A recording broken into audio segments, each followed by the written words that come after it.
సింగరేణిలో డిపెండెంట్ ఉద్యోగాలు వచ్చినటువంటి వాళ్ళందరికీ కూడా నిన్న గౌరవ ముఖ్యమంత్రి గారే స్వయంగా మరి ఉద్యోగ నియామక పత్రాలు ఇచ్చారని చెప్పడం జరిగింది. వాస్తవానికి ఇది ఎంత సిగ్గుచేటంటే డిపెండెంట్ ఉద్యోగాలు అనేటటువంటిది పోగొట్టిందే కాంగ్రెస్ పార్టీ.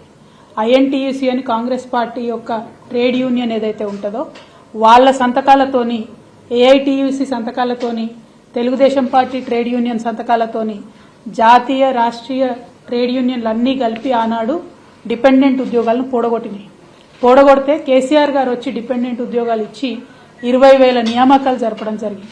ఆ 20,000 నియామకాలు జరిపినటువంటి సందర్భంలో ఎన్నడూ కూడా కేసీఆర్ గారు వెళ్ళి ఒక్క నియామక పత్రం కూడా ఇవ్వలేదు.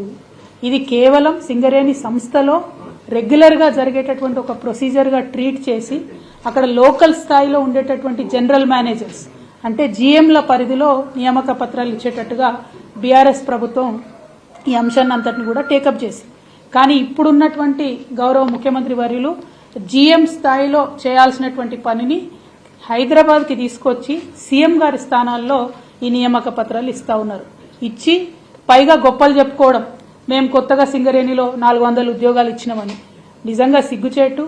అబద్దాలు చెప్పి అధికారంలోకి వచ్చినారు. అక్కడి వరకు క్షమించొచ్చేమో. ఆనాడు ఏది పడితే అది మాట్లాడితే ప్రజల్ని మభ్యపెట్టి అధికారంలోకి వస్తే అక్కడి వరకు క్షమించవచ్చు.